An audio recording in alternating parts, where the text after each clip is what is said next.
인드라고 하니까 내가 헷갈리잖아요. 맞아. 이어서 정과 이임의 합을 보겠습니다. 정임이 되면은 이제 이게 화가 되면은요. 화가 되면은 화가 안 되면 좀 화가 된다면 목이 된다고 그러죠. 이 목이라는 것은 결국은 생명이에요. 지구상에서 생명이 목이라 이 말이에요. 결국 봄 되면은 생명이 전부 돋아나죠. 그게 목이 대표적인 거예요. 물론 새도 알을 낳아서 부화를 하고 그러고 하지만은 이 생명활동의 기초가 되는 것은 나무다. 그래서 이렇게 생명활동이 기초가 되는 나무이기 때문에 이렇게 합해면은 이 생명을 탄생시킨다 그런 거예요. 그래서 이걸 음란지압이라고 하는 거예요. 왜 음란지압이라고 하는가? 결국은 자손 생산하려고만 하니까 음란지압 아니냐 이렇게 하는 거예요. 우리가 이게 정임이 합의되면 음란지압이 음화지압이니 이런 생각만 이렇게만 우리가 공부하면 곤란한 거예요. 왜 음화 또는 음란지압이 되는가 이런 것을 잘 이해하고 있으면 나중에는 그게 걱정 안 해도 돼요. 이치가 그런 거니까. 그래서 이렇게 정임이 합이 잘못되면은 이것은 자손 생산하려고만 하지 다른 일을 안 해요. 그게 문제가 되는 거죠. 왜 그러냐면 자손 생산하려고 그러면은 우선 먹을 것도 준비를 해놔야잖아요. 그러고서 자손 생산해야 되는 거 아니에요. 이 순서가. 근데 먹을 거를 준비하지 않고 자손 생산만 하려고 그러니까 이게 문제가 되는 거예요. 그래서 그런데 이게 정이 임과 이렇게 합을 하더라도 그러면 임의 입장에서는 이게 정관이죠. 이 정의 입장에서 이게 정관이고, 그죠? 서로 정관 관계가 있는 거예요. 그러니까 이 정이 임을 생각하면 이게 천생연분, 임이 정을 생각해도 천생연분 이런 생각을 가지고 있다.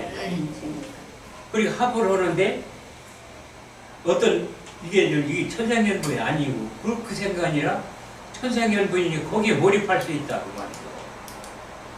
관계가 이렇게 되는 거예요.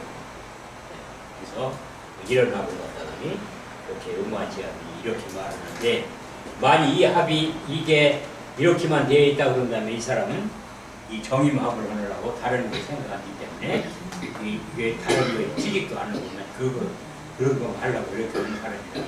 이렇게 투명을 하는 거예요. 그러니까 이런 합이 있는 것이 결국 복심하는 것은 아니다. 며느리 얻을 때 그거 잘 봐야 되고. 그러니까 합이라고 해서 무조건 좋으냐 그렇지 않아요. 이게 합이 다른 것도 고려하면서 합이 돼야만 좋은 합인 거지 거기다 몰입하게 되면 좋은 합이 아니다.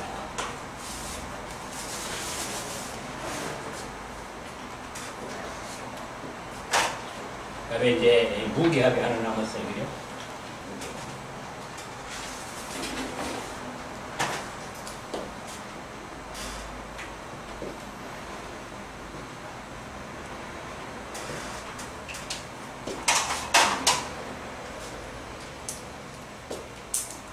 이게 무하고 이제 개가 이렇게 합을 하는데요. 우리가 이 천간지지 할 때 이제 무와 개와의 사이를 무라는 큰 산인데 개라는 안개 그런 거랍니다. 그래서 대개 아침에 일어나거나 비 온다에 보면은 큰 산 꼭대기에 안개가 스여져 있는 게 무기합을 하는 현상이라. 근데 그 무기합이 되면 결국은 어떠냐 그러면은 이슬은 사라지고 없어져요. 무만 남아요. 그러니까 개 입장에서는 어때요? 나는 희생이 되더라도 당신 잘 되시오. 남편이 잘 되시오. 그게 굉장한 애처가 아니라 애부가가 되는 거고요. 개 입장에서는. 근데 무 입장에서는 어때요? 무 입장에서는 개수가 나한테 합을 해오서 좋긴 하지만은 그 합이 돼서 이 무토가 좋은 게 있나요? 좋은 게 있겠어요? 물적으로 공급한다 하더라도 미흡해서 별 그게 같고 화적으로 공급한다고 그러더라도 뭐 산 자체가 산인데 그거 뭐 한 주먹 더 좋게 해주나 마나지 뭐. 그러니까 무 입장에서는 별게 아니다 이 말이에요. 그게 하는 게. 그러니까 그게 뭐예요? 무가 어떻게 생각해요? 시부정찮게 생각하는 거예요. 그래서 무정지합이라고 하는 거예요. 무정지합. 별로 그게 뭐 대단한 거 아니다 이거지. 근데 개 입장에서는 어때요? 내가 아주 희생해서까지 무를 도와주는데 무 입장에서는 딱 하찮게 생각을 해요. 그러니까 개 입장에서는 좀 서운하겠죠. 그렇죠? 그 서운해도 어때요? 청발에서 없어져 버리죠. 무토한테 흡수돼가지고 없어진다. 그게 무라는 남자가 부인을 얻었다. 그럼 어때요? 오래 못 산다. 증발되니까. 그게 동네 사람들이 뭐라 그러냐? 그 부인이 들어가는 건 봤는데 나오는 건 못 보겠다. 땅이 흡수하니까 물을. 그러니까 무게합이 어떤 형상을 가져오느냐. 여자에게는 결코 여자다운 행동을 할 수 있는 입장이 못 되더라. 이런 거죠. 그 어떤 무게합의 사주가 왔다. 궁합을 보러 왔어요. 그럼 뭐라고 얘기할 거예요? 무게합이 좋다? 그럴 때에는 그 여자의 사주를 봐야 되죠. 단명한 사주가 된다면은 남편한테 희생으로 결국 영화를 보도 못하고 결국은 쉽게 요절할 수 있는 그런 운명의 여자가 된다. 그 여자가 튼튼하다면 어때요? 그거 좋죠? 튼튼하면 어떻게 돼요? 개수가? 겨울에 태어나야지. 그럼 겨울에 태어나면은 무토라는 게 이제 음막이 돼주니까 어때요? 그 자기의 약점을 남편이 다 해결해주는 자가 되는 거죠. 무게합을 놓고 보더라도 그러한 기작들이 있다는 것을 잘 염두에 두고 사주를 풀면 된다. 그러니까 이 무게에 합이 되면은 화가 되는데 개수 입장 이게 돈이요, 그죠? 돈. 무 입장에서 여자가 돈 벌어준다. 합해주니까 돈 벌어서 나한테 갖다 주잖아요. 부인이 돈 벌어주네요. 그럼 남자는 좋겠네요. 무토가. 예? 무토인 남자는 개수하고 결혼을 하면은. 그렇지, 그게 좋은데 결국 이 개수가 약하다고 그런다면 쉽게 죽으니까 또 어디 있고 또 있고 그래야 하잖아요. 그렇죠. 그러니까 이 개수가 일주가 튼튼해서 죽지 않는 여자를 이런 효과가 있는 거지. 쉽게 죽으면 약한 팔자다 그러면 이 무게합이 된다고 해서 좋은 배합이라고 볼 수 없다 이런 거예요. 만약 이게 약한 여자가 온다고 무게합에서 저는 화로 변해가 물이 다 증발되니까 만나는 여자마다 죽잖아요. 그러면 그게 뭐예요? 개수일 줄 안 만나야지. 마누라 킬러. 개수일 줄 안 만나야지. 예? 개수일 줄 안 만나야지. 아니 무게합이 되니까 천생연분이 좋잖아요. 그렇지만 무게합이 만나면 부인이 돈 벌어 나한테 갖다 주고 또 나를 좋게 해주고 그러면은 무 입장에서는 개수를 얻기를 얻으면 좋죠. 그러나 개수가 결점이라는 개수가 쉽게 죽으니까 쉽게 안 죽을 여자라면 좋다 이거죠. 요즘에는 쉽게 죽어야 좋다고. 아니 어떤 선생님 안 죽게 하는 좋은 방법이 있겠지요? 예? 안 죽게 하는 좋은 방법이 없을까 그러면? 이제 방법이 여러 가지 방법이 있어요. 이 방법론을 이제 앞으로 여러분들이 공부하시면서 뭐 그런 것을 공부하게 돼요. 왜 그러냐면 우리가 사주에서 이렇게 나쁜 거가 발생했다. 그러면 이 상담을 받으러 오는 사람들은 그걸 어떻게 하면 모면할 수 있느냐 이게 더 궁금한 거거든요. 그걸 가르쳐주는 근데 나쁜 건 아는데 그 나머지 방법은 글쎄 그거를 가르쳐주는 이제 지도자가 돼야 되는 거죠. 그걸 또 가르쳐줄 거예요. 지금은 그것까지 나오면 번복이 돼가지고 더 어려우니까 거기는 이제 거기까지 얘기 안 하고 합의되는 부분까지만 얘기하는 거죠. 이 합의되는 것도 이게 여러 가지 케이스가 있어요. 아까 이제 이렇게 합의되는 거 늘어놓고 뭐 이렇게 했었잖아요. 그런 거. 네. 이 모토가 개수를 합하려면 언제가 제일 좋다? 겨울. 겨울이어야 돼요. 그러면 겨울이면 개수가 그 절기를 타고 났으니까 그 쉽게 어때요? 사그러들진 않겠죠. 그래서 겨울 안개는 오래 가는 거예요. 몇 시간씩 가잖아요. 여름 안개나 이런 건 금방 해 뜨자 금방 없어지잖아요. 그러니까 개수가 해월에 태어나 자월에 태어나 이런 개수가 있으면은 이 커플이 돼도 좋다 이렇게 하는 거죠. 그러니까 간단하게 보는 거예요. 이제 사주가 뭐 어쩌고 저쩌고 뭐 이렇게 하지 않아도 딱 보면 이 사주가 무기합이 되니까 우선 천생연분이다. 그런데 한의 결점이라는 것은 무토는 강하고 개수는 약하니까 개수가 오래 살 수 있는 사람이야. 오래 살 수 있으면 오케이 결혼하세요. 오래 못 사는 사람이면 그거 마땅한 호동왕자가 나타났지만 당신한테는 안 맞네요. 이렇게 하면 되는 거죠.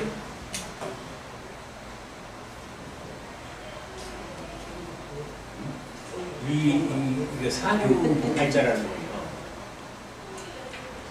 이 사주에 구성되어 있는 정황이라는 것은 일주만이 중요한 게 아니라 그게 전부가 부속이 다 이것이에요. 팔다리, 손발, 머리, 가슴, 배, 등 이런 거란 말이죠. 그리고 어느 하나라도 병들면은 그만큼 사주 자체가 온전하지 않아요. 그러니까 8글자는 내 거다. 내 몸뚱이다. 내 몸뚱이는 제대로 타고나면은 쓰지 않더라도 편리하죠. 우리가 가장 많이 쓰는 것은 머리를 가장 많이 쓰고 그 다음에 심장을 많이 쓰고 또 팔다리를 많이 쓰고 그래요. 눈도 많이 쓰고.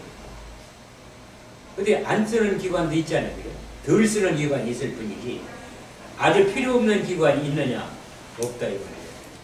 그 맹장 같은 건 필요 없는 기관 아니냐? 필요 없는 기관 아니에요.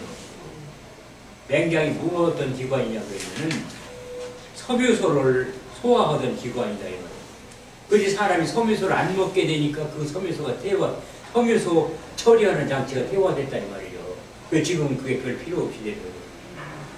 그렇지만 다른 이 섬유소를 많이 먹는 이런 입장이라면 그 맹장이 잘 활동해야만 되는 거예요. 그 얘기는 뭐냐 그러면 우리가 건강하려면은 식사를 잘해야 된다. 첫째. 그 식사를 잘한다는 게 뭐냐? 그럼 고기에다 양치질하는 게 잘하는 거냐? 그게 아니라 고루 먹어라. 왜? 그 고기에 고루 먹으면은 몸에 있는 여러 가지 기계 장치들이 원료가 있은 게 돌아가. 근데 한 가지만 먹으면 다른 기관들은 원료가 없으게 쉬고 있단 말이에요. 근데 그게 오래 있으면 어때요? 다 먼지 묻고 퇴화돼가지고 기능이 약해지지. 그러면 그게 병이 되는 거예요. 그게 우리가 건강하게 살으려면 평소에 어떻게 하다? 여러 가지 고루 먹어라. 고루 먹어서 이 신체가 그 영양분을 소화하는 그런 각 기관들이 그게 원료를 제공해갖고 가동이 되도록 하라. 그 말이죠.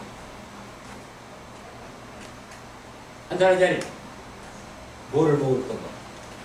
꼭 한다는 거죠.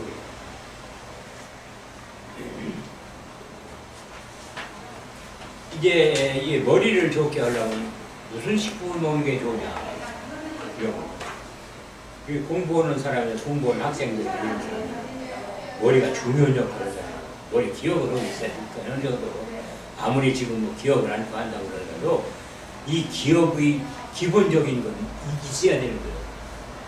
그 기본적인 기억 바탕에서 뭐도 끌어내고 저것도 끌어내고 연결해서 끌어내는데 이 컴퓨터는 그런 걸 폰 앞에서 끌어내는 힘은 없어요. 요거다 그러면 그거만 찾아내는 거. 이건 잘하지만 여기 이렇게 들어있는데 그걸 금수가 들어있는데 금생수액고 수생목도 하고 이런 기작은 컴퓨터는 못한다 이 말이에요. 그런 걸 하는 게 그냥 막 사람이 내죠. 그게 내가 할 수 있는 분야, 사람이 할 수 있는 분야, 이게 구별이 되는 거죠. 그 사람이 할 수 있는 분야, 이것은 뇌를 훈련시키는 거. 그래서 지금은 뇌를 훈련시키는 것이 훨씬 더 요기는 세상이 됐어요. 그렇지, 바꿔 말하면 지금은 뇌의 세상이다. 이렇게까지 말하는 거죠. 그럼 그동안은 심장이 모든 것의 중심이었다 그러면 심장이 중심인가요? 뇌가 중심인가요? 우리가 옛날에 심을 써놨어요, 그죠? 물론 심에도 심뇌가 있어요. 심뇌가 있지만은 주된 기능은 뇌다. 뇌가 중앙청이에요. 예. 뇌를 건강하게 하려면 어떻게 해야 되느냐? 사람의 목이 가늘잖아요. 왜 굵으면 안 돼요? 왜 가늘을까요? 이렇게 보게 하기 위해서요? 그런 거 아니에요. 뇌는 중요한 부분이잖아요. 근데 여기 이제 음식물은 이 밥통에서 흡수해가지고 장에서 그 소화를 흡수해서 각 기관을 보내잖아요. 그러니까 여기서 이게 올라올 때, 여기 올라올 때 중요한 기관에 가는 게 보초를 잘 써야 돼요. 아무거나 들어오면 안 돼요. 그렇게 보초를 살려면 여기가 가늘을 해야 보초가 잘 써지겠죠. 그래서 사람의 목이 가늘다. 이렇게 볼 수도 있는 거죠. 그래서 이 자연의 이치에서도 올자리를 볼 때 가늘게 된 그 밑이라면은 좁은 혈이 있다. 그런 거예요. 가늘게 되면 어때요? 불순물을 보내고 거기 필요한 것만 딱 보내니까 그 자리가 좋은 거죠. 그걸 보는 거예요. 그래서 그 결인 속기 밑에 혈이 된다. 이렇게 말하잖아요. 그게 똑같은 이치요. 그게. 그래서 이 사람이나 자연이나 다 그러한 이치가 잠재되어 있으니까 그런 것을 우리는 잘 활용하면 건강할 수도 있고 마음을 편히 먹을 수도 있고 그런 거죠. 그래서 이게 이 지지에 화가 많은 사람들은 어때요? 굴덩이를 가슴에 안고 사네요. 그런 거죠. 물이 많은 사람들은 어때요? 수심을 가슴에 안고 사네요. 또 토가 많은 사람은 어때요? 아유, 끈질기고 신용이 아니고 위주로 신용이 조금만 틀려도 난리를 내는 사람이네요. 이렇게 만드는 거죠.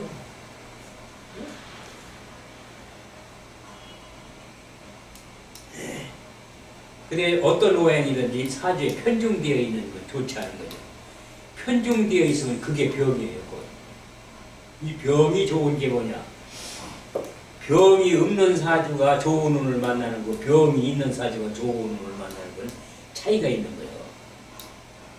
그래서 훌륭한 사람이 된다는 병이 충한 사람이 좋은 운을 만나는 거예요. 그러면 이 보너스가 주어지는 거예요. 훨씬 더 좋아지는 거예요. 근데 병이 없이 좋아지는 거는 그게 좋아지는 것이지 그렇게 뻥튀기로 좋아지는 않는다. 그게 병이 있는 사주라는 건 어떤 사주냐? 나를 괴롭히는 놈이 많은 사주다 그거죠. 그걸 낭망할 필요는 없어요. 그걸 제거하는 놈만 왔다면 어때요? 다른 사람은 10원 벌 때 그 100만 원 버는 이런 사주다 이거요. 다른 사람은 어때요? 국회의원 할 때 그 사람은 대통령 하는 사람이라는 얘기죠. 그래서 이 병이 있고 약이 있으면은 그건 아주 기억에 되는 거다. 그렇죠? 그래서 병이 있는 사주고 약이 있는 사주. 근데 이렇게 병이 있고 약이 있는 사주는요, 다른 사람에도 훨씬 더 어때요? 능력이 있고 다른 사람한테 베풀 줄 알고 말이에요. 그 세상을 생각하는 안목이 훨씬 넓은 사람이에요.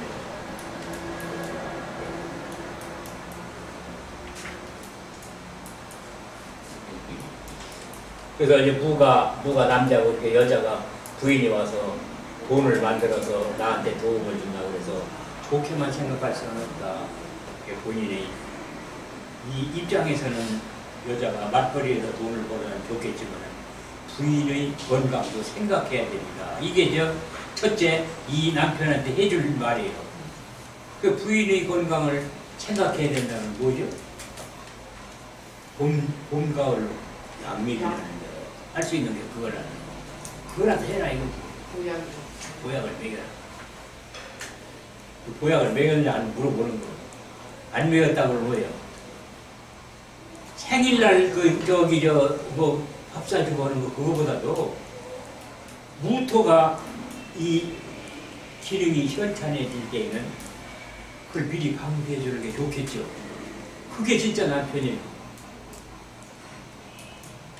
또 어렸을 때는 부모도 그렇죠. 개수로 태어났다 그러면 약하다. 그리고 개수로 태어났는데 약할 대신에 어때요? 개수는 지혜니까 영리하겠죠. 아주 영리해요. 영리한데 그게 딸이라면 어때요? 아주 정말로 눈에 넣어도 안 아플 정도로 영리하고 귀엽고 좀 재롱을 잘 부리고 요게 지혜니까 그렇죠? 재롱을 잘 부리고 그런 애가.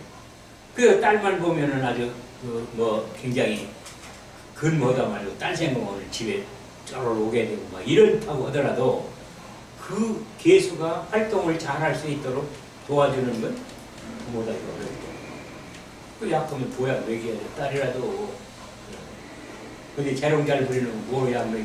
돈 주면. 이게 안 돼. 그런 것을 명렬하는 사람들은 이렇게 얘기를 해줘야 된다. 합의에 대한 것을 이렇게 좀 해봤어요. 그리고 이제 요거를 갖다 이제 무정지압이라고 이렇게 해요. 무정지압이라는 건 뭐냐 그러면은 이거는 나이가 많고 이거는 나이가 아주 어리고 그래요. 그래서 나이 많은 사람하고 나이 어린 사람하고 이렇게 만났기 때문에 정이 그렇게 활발하지는 않다. 이거는. 그렇지만은 이 개수가 겨울에 태어났던 무가 어때요? 의지토가 되는 거예요. 남편을 만나면 내가 걱정을 덜게 됩니다. 이 개수가 여자가 아니고 남자라면 어때요? 여자 치마폭이라도 의지해야 되겠죠. 근데 그렇게 되면은 여자가 무토라고 여자가 치마폭에 의지해야 되니까 여자가 시키는 대로 해라. 이렇게 이제 처방을 내려줬습니다. 그래야 항암. 근데 개수하고 무토하고 그러면 무토가 질까요? 개수한테? 안 져요. 개수는 산인데 그 물방울 몇 분 했다가 그거한테 찍었어요? 그러니까 남편이 괜히 부인을 잡아놓으려고 한다면 돼요, 안 돼요? 그 쌈밖에 안 되는 거예요. 목적으로 살아. 이렇게 이제 처방을 해주면 되는 거예요. 그게 자연의 이치에 순종하는 처방을 내려주는 게 누구냐면 여러분들이 할 수 있는 그런 사람이 와서 지도를 방법을 줄게. 이게 무토 있는 여자가 와가지고 남편이 개수인 남편이 왔는데 남편이 능력이 없어가지고 아주 고생해요. 그 뭐라고 해요? 남편이 능력이 없어도 버는 데는 다 가져내요. 그렇죠? 그럼 된 거지. 자기가 무토일로 태어나면 뭐예요?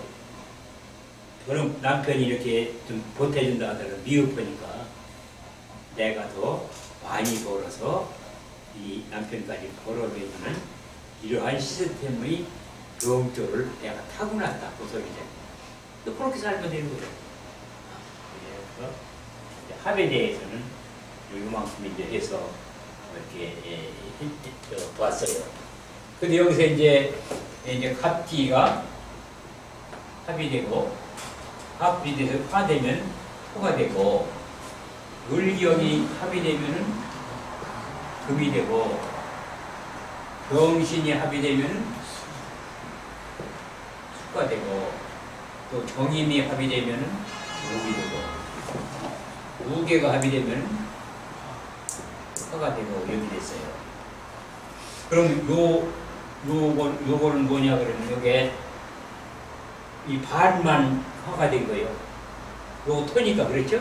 목토인데 반만 되고 을경이 요것도 반만 됐잖아요. 요즘 을은 목인데 이게 반만 됐잖아요. 이런 거 이것도 아니고 저것도 아니고 엉뚱한 게 생겨났죠? 요것도 엉뚱한 게 생겨났어요. 요것도 엉뚱한 게 생겨났고. 그러니까 이런 합의에 대해서 이를테면은 요런 합의인 사람이 어떤 성과물을 내는 연구를 한다고 한다면은 요 사람은 반밖에 효력이 없는 연구 실적을 내고 요런 사람들은 어때요? 아주 특이한 거를 생각해내는 소유자다. 그러니까 내가 연구하는 직원을 채용하려면 요거보다 요쪽을 채용해야 좋겠죠? 그렇죠. 여러분 쓰면 되는 거고요. 또 이거 순서를 보는 거예요. 그럼 토, 금, 수, 목, 화 쪽에 토생, 금생, 수생, 목생 이런 순서로 이 합이 이루어졌다. 그럼 이 토라는 건 뭐냐면 토대다 이거 토대. 무대가 장만됐다. 뭐에 의해서? 각과 기에 의해서 무대가 장만됐다. 무슨 무대? 봄에 생명이 돋아나는 무대. 이게 밭에 나무가 섰으니까 그죠?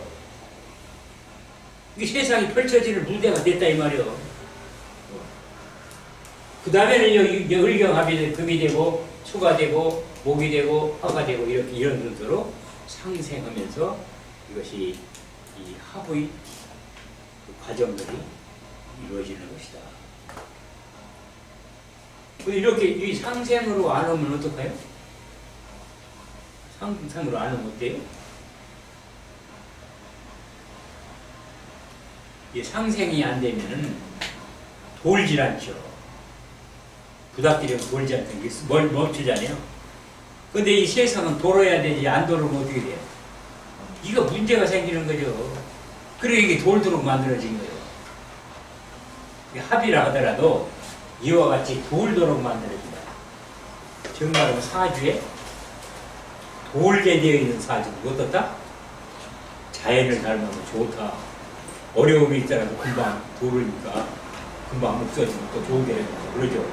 또 좋은 게 있더라도 또 도르니까 또 나쁜 게 오고 나쁜 게 오더라도 도르니까 또 좋은 게 오고 이렇게 나쁜 것도 오고 좋은 것도 오고 이게 도르니까 그게 큰 걱정하지 않아도 된다. 시간이 얼마 안 되니 또 돌고 돌고 할 거니까 그게 맥혔다 그러면 어때요? 이거 차 거기서 고장하고 섰어. 그러면 이게 고치려면 말이야 거기 앉아서 쩔쩔 매잖아요. 사주를 이렇게 사주에 거기 충돌하는 데가 있다. 거기서 맥히는 데요. 이게 사주에서 여덟일치가 이렇게 쭉 되거나 뭐 이렇게 밑에 지지가 쭉 되거나 하여튼 상생이 되는 사주를 뭐라고 그러냐면은 어려움이 큰 어려움 없이 살아나가는 사람이다. 이렇게 하는 거죠. 그러니까 우리가 뭐 이렇게 이 사주를 용신이고 뭐 이런 소리를 하게 되면 용신 소리를 굉장히 멀미나고 용신을 극도로 공부해서 용신 찬양을 보겠다. 네. 우리가 용신까지는 안 들어갔습니다. 용신이라는 말은 이 사주를 균형을 이루는 데 필요한 오행이 용신이에요. 그리고 불이 많다 그러면 불이 많으면은 물로 끈다던가 그렇잖아요. 습토로다 열기를 흡수한다던가 뭐 이런 장치가 있어야 그게 좋은 거고 그 균형을 이룰 수가 있는 거지. 불은 잔뜩한데 아무런 그걸 끌 수 있는 장치도 없고 열을 식히게 하는 장치도 없다. 그럼 어때요 그래? 그런 거. 그 문제가 있는 거죠. 그게 용신이 그거 하는 게 그냥 균형을 이루게 하는 장치, 균형을 이루게 하는 오행이 용신이에요. 그게 뭐 다른 데에서는 용신을 쓰지 않는다 뭐 해도 명칭이 용신이 아닐 뿐이지 다 그렇게 이것을 균형을 유지하는 오행을 하려 하는 건 똑같단 말이죠. 근데 왜 사주에서는 균형을 유지하는 사주가 오행이 필요한가? 균형을 이루게 하는 학문이 그 명리예요. 균형이 안 이루면 어때요? 문제죠. 겨울만 있다든지 이 여름만 있다든지 그러면 어떻게 되겠습니까? 여기에 생명체들이 올바로 자라겠습니까? 그게 겨울만 있는 데라든지 이 여름만 있는 동네는 생명체 자체가 올바로 자라는 게 아니라 그거기 적용해서 자라기 때문에 좋은 생명체다 이렇게 볼 수 있는 거죠. 그 열이 많은 동네에서 사는 사람은 어때요? 키가 커요 안 커요? 안 클 수가 없다 왜 말이 크겠어요? 그러면 습기가 많은 데는 어때요? 음지니까 크죠. 그래서 이렇게 이 사람이 키 크다 그러면 아 이거 햇빛이 적어져 타는 거 이런 거지. 양지 쪽 나무가 큰 거 봤어요? 단단하게 커도 크지는 않아요.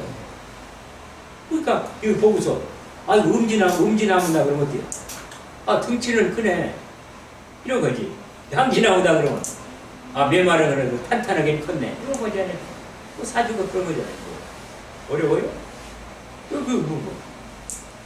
우리 이 사주를 너무 어렵게 볼 필요는. 그런데 양지에서 나무다 그러면 뭐가 필요해요? 물이 필요하겠죠. 더우니까. 그 사주에 물이 있다면 어때요? 그거 쓸만한 사주입니다. 양지에 나무 서 있는데 물이 없다. 그거 어떻게 해요? 목말라서 팔팔 뛰겠죠. 그게 목말라서 팔팔 뛰는데 그 목마르게 뭡니까? 나무에서는 물이잖아요. 그죠? 부모 혜택이 없네요. 어머니 아버지 다 정발도 없어졌으니까 부모 혜택이 없는 거 아니에요. 어려움도 묻잖아요.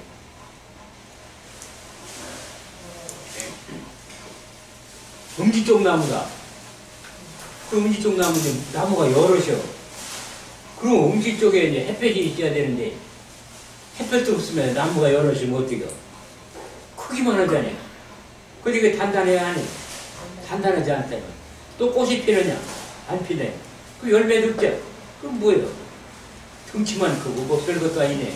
돈도 못 벌고 뭐 미끼로긴 한데 비 좀 개살고 뭐 이런 거지 뭐.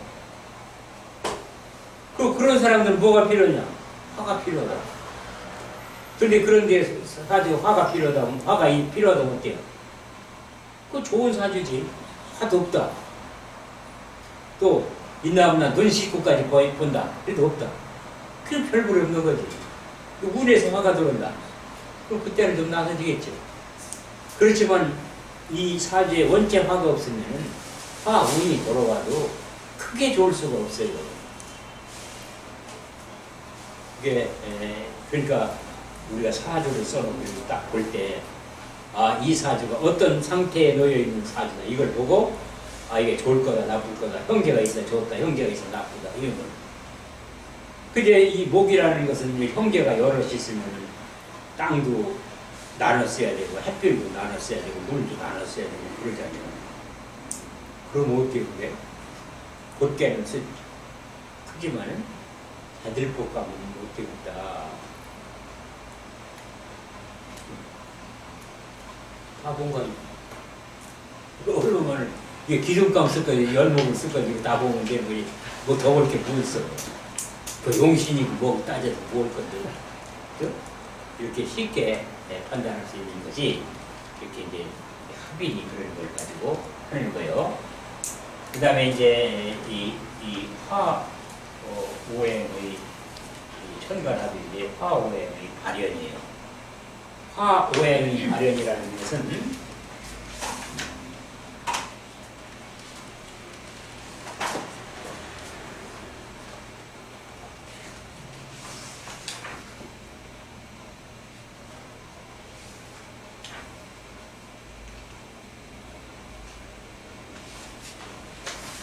이게 화에서 다른 오행으로 만들어질 거냐 아닐 거냐 이거예요.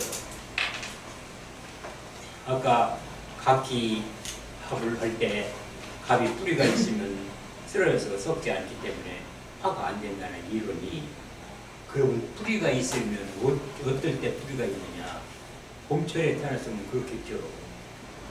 봄에 나는 나무가 지금 싹이 나는데 땅속에 싹이 올라오는데 그게 썩었어요? 그 기가 있다도 안 썩어요. 그건 화가 안 된다 이 말.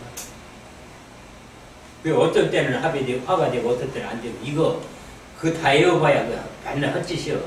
그 보면 그렇던가 저렇던가 이러다 보면 해다가 안 되는 거예요. 그게 이렇게 갑이 있으면 갑하고 기가 있다 그러면 아 이거 갑이 이게 언제냐 태어난 게 봄철이다 여름철이다 그러면 안 되는 거지 그건. 봄이나 여름에 태어난 나무가 썩었어요 안 썩지. 그러니까 언제 태어났느냐 이걸 보는 거예요. 그러면 나무라는 건 언제까지 사느냐 언제까지 사느냐 7월 전까지 사는 6월 말까지 사는 거예요. 7월 되면 낙엽이 되고 그게 서리가 내리니까 그때 못 살아요.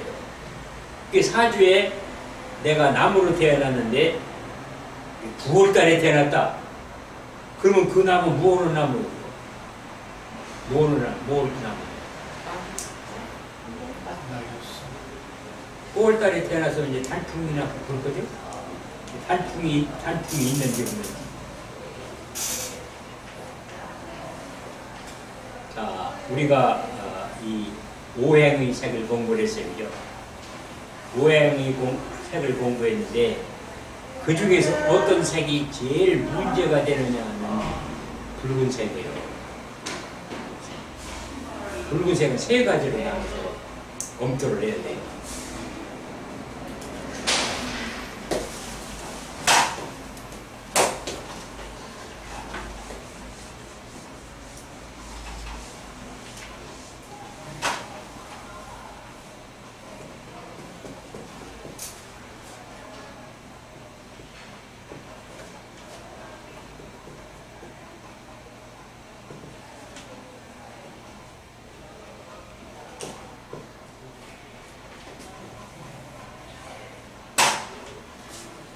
홍색과 적색과 자색이 있어요.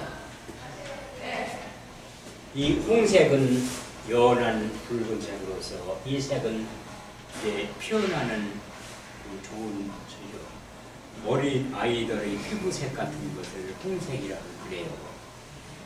그 다음에 이 자색이라는 것은 아주 선명하고 윤택하게 붉은 것을 자색이라고 해요. 그리고 홍색보다는 자색은 더 위로 봐주는 색깔이고 여기 붉은색이 적색이다. 이게 아주 흉한 색이에요. 그게 아침에 일어나서 여기 인당은 평생 동안 그 사람한테 그 운명을 보여주는 게시판이니까 게시판 한번 보라 이 말이야. 몇 시? 요 시에 보라. 그래서 요 시에 세수하고 화장하면서 화장하기 전에 인당을 한번 보는 거예요. 그래서 인당의 색깔이 어떠냐? 명륜하냐? 암탉하냐? 이 적색이라는 검은색을 같이 낀 적색이 이게 붉은색이 그 적색이에요. 그리고 거기에 적색이 돋는다는 건 재앙이 닥칠 것을 예고해주는 색이에요.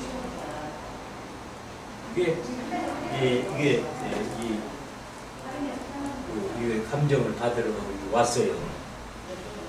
그럼 이렇게 보잖아요. 그 인당을 한번 보는 거예요. 이 사람이 재앙이 닥칠 때가 됐는지, 재앙이 지날 때가 됐는지. 그 지금 인당이 이제 검붉은색이 보인다 그러면 어때요? 재앙이 닥치고 있다 그 사람한테는 피할 도리를 가르쳐줘야 되겠죠.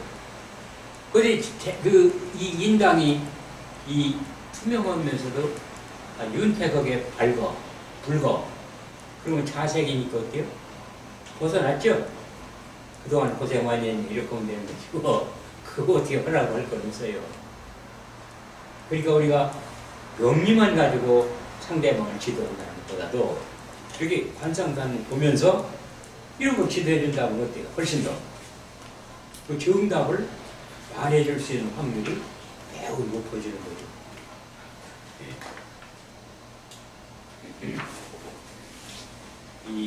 우리가 이제 백일옥이라는 꽃이 있잖아요. 백일옥.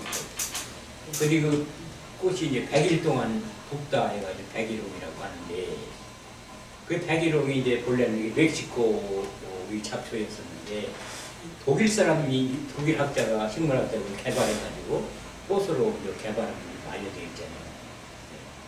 그 우리나라에 들어온 조선시대에 들어온 것으로 이렇게 알려져 있어요. 그리고 그 백일홍에 대해서 또 전설이 있죠, 우리나라에서. 그거는 바닷가에 사는 동네에서 해마도 바다에 사는 이무기한테 그게 바닷속에서 용이죠. 용한테 그 마을에서 가장 예쁜 처녀를 제물로 바치는 제사를 지내야 이게 풍랑을 방지하고 1년을 살 수 있다. 이런 거죠. 그런데 어떤 처녀가 이제 그 다음번 제사에 제물로 바칠 게 이렇게 운명이 되어 있고, 그리고 어떤 처녀가 이 물가에서 빨래를 하면서 울고 있죠. 그 여자를 흠모하는 남자를 보니까 울고 있어. 그게 남자가 가서 이 당신이 이제 그 제사에 제물로 쓰일 거를 걱정해서 슬퍼서 우는데 울 거 없다. 내가 그 이무기를 처단해서 당신이 울지 않아도 되도록 만들어주겠다. 그래가지고 무장을 갖추고 그 이무기를 잡으러 바다로 나가는 거예요. 그 이제 풍랑이 막 일고 그렇게 하니까 이제 그 여자는 물가에서 그 남자를 이제 오기를 기대하는 거죠. 근데 이 남자가 갈 때 내라고 거기 갔느냐 그러면은 내가 용을 죽여서 승리를 하면은 흰 깃발을 달고 올 것이고, 만일 용을 못 죽이고 내가 진다고 한다면 빨간 깃발을 달고 올 것이다. 이런 약속으로 가죠. 그런데 이 사나이가 용과 싸워서 이겼어요. 이기고선 흰 깃발을 달고 가요. 근데 이 여자가 이제 바라보니까 붉은 깃발을 달고 들어온다는 거예요. 얼마 동안 기다렸어요? 100일 동안 기다렸는데 흰 깃발이 아니라 붉은 깃발을 달고 들어온다는 거예요. 그런데 이렇게 들어와서 이제 들어오니까 이건 이 남자가 나 때문에 희생됐다고 내가 살면 뭐 하냐고 물속에 들어가서 죽게 되는 거예요. 그 남자가 돌아와 보니까 자기가 승리해서 그 여자하고 100년 해를 흘 것을 교대하고 왔는데 여자가 죽었다. 어떻게? 남자 입장에서 쓸쓸하겠죠? 근데 이 하얀 깃발이 붉은 깃발이 되는 것은 용을 쳐서 죽일 때 그 피가 튀어서 하얀 깃발이 빨개졌다 말이에요. 그러한 이야기들을 놓고 그걸 명리학적으로 우리 한번 검토해보자 이 말이죠. 어떠냐? 그 여자는 어차피 죽을 운명이니까 그 피가 튄 거지 그가. 그게 남은 마을 수 없는 거죠. 또 남자는 그게 피가 튀어서 흰 깃발이 붉어졌다는 걸 점검을 못했어요. 실속이 된 거죠. 왜 실수했어요? 여자가 죽은 운명입니다. 그러니까 이렇게 죽은 운명이 되면은 누구도 그거를 거역하기가 대단히 어렵다는 이야기를 할 수 있는 거죠. 그 사주에 이렇게 죽은 운명이 되면 이거 하면 낫겠어. 여기 저 무당한테 가서 뭘 하면 낫겠어. 무당한테 가서 500만 원 정도는 줘야잖아요. 500만 원 주고서 목숨 연결할 수 있을까요? 어렵겠죠. 그러면 우리가 명리를 공부하면서 그렇게 죽을 그런 상태에 있는 사람을 구원하는 방법을 구원할 필요가 없을까 있을까요? 어차피 죽는다고 그만둘 거예요? 그러니까 두드려는 봐야 되죠. 그걸 가르쳐 줘야 되는 거죠. 그러니까 죽을 때 죽은 운명이라 하더라도 살아나는 방법이 있을 수 있으니까 이런 거를 연구해야 된다 말이죠. 이 명리하는 사람들. 그래야 그런 것처럼 이제 그 여자가 이제 죽고 난 다음에 거기에 이제 꽃이 하나가 폈는데 그게 이제 100일 동안 독단으로 100일홍이라고 그러는 거죠. 근데 이제 백일홍도 헛배기롱이 있고 겹배기롱이 있어요. 그러면 헛배기롱, 겹배기롱 어떤 차이가 있느냐? 이 헛배기롱은 그 꽃들이서 다 종자가 여물어요. 근데 겹배기롱은 종자가 여무는 게 몇 개 안 돼요. 그럼 겹배기롱 입장에서는 어떨까요? 종자를 그나타나 많이 하려면 그 많이 만들어야 돼. 그 동에 건축은 하나라도 더 익어서 종자가 늘어나는 거죠. 저 그게 무슨 얘기냐면 뚱뚱한 여자는 어때요? 오래 살기 어렵다. 또 종자를 많이 뻗치기가 어렵다. 그렇게 아들을 장가드린다고 나는 자손이 없어 자손 많이 낳는 여자를 짝을 채워줘야 되겠다. 이렇게 하면 어때요? 너무 뚱뚱하면 안 되는 거지. 그게 뭐야 이게?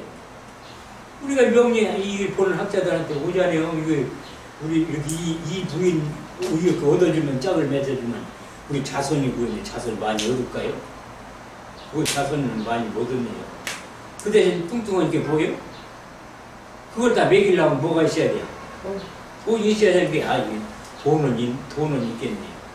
잘 사는데 자손은 즐거워요.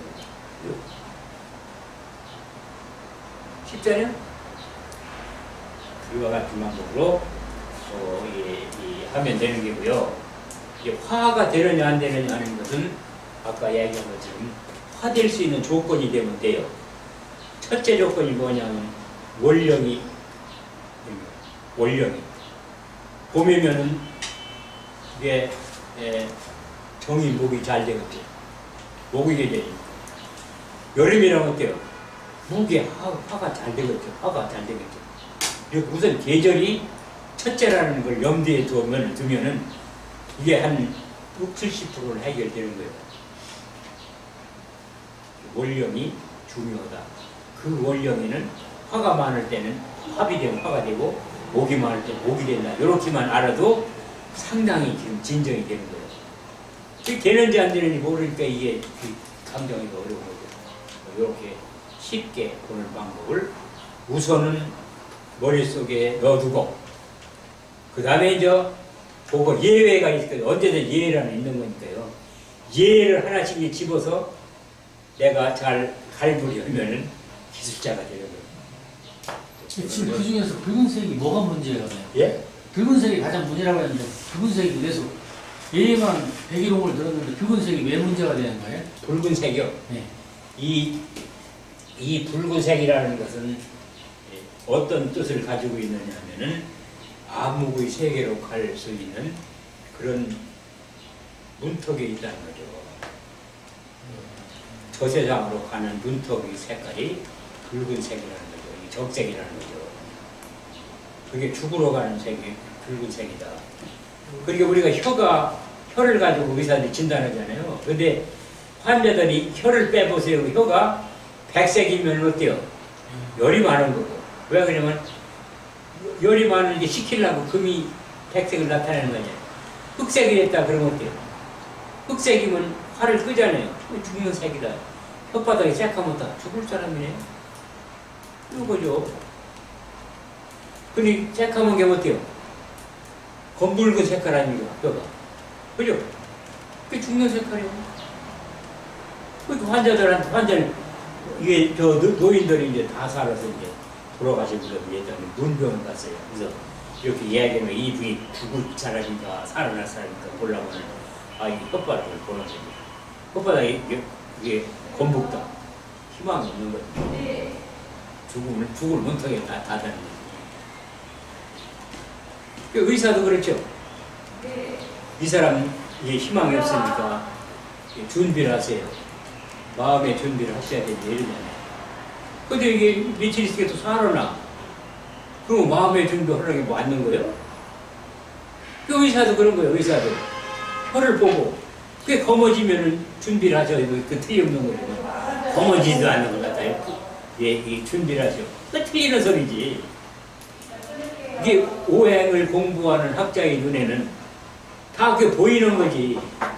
뭐 이게 무슨 수치가 얼마고 무슨 수치가 얼마니까 이 사람은 죽고 이런 건 아니다. 설령 그런 수치를 하더라도 이 사람은 살을 사람이다. 그걸 나타내는 거예요. 어때요? 이 시험 한번 보고 뭐 분석해보자니까 아니. 그러니까 명리학자 예언이 어떤 때는 과학보다 앞서를 수 있다는 것을 얘기해요. 자부심을 가져도 좋을 수 있어요. 자, 오늘 여기까지 하겠습니다. 수고하셨어요. 고맙습니다.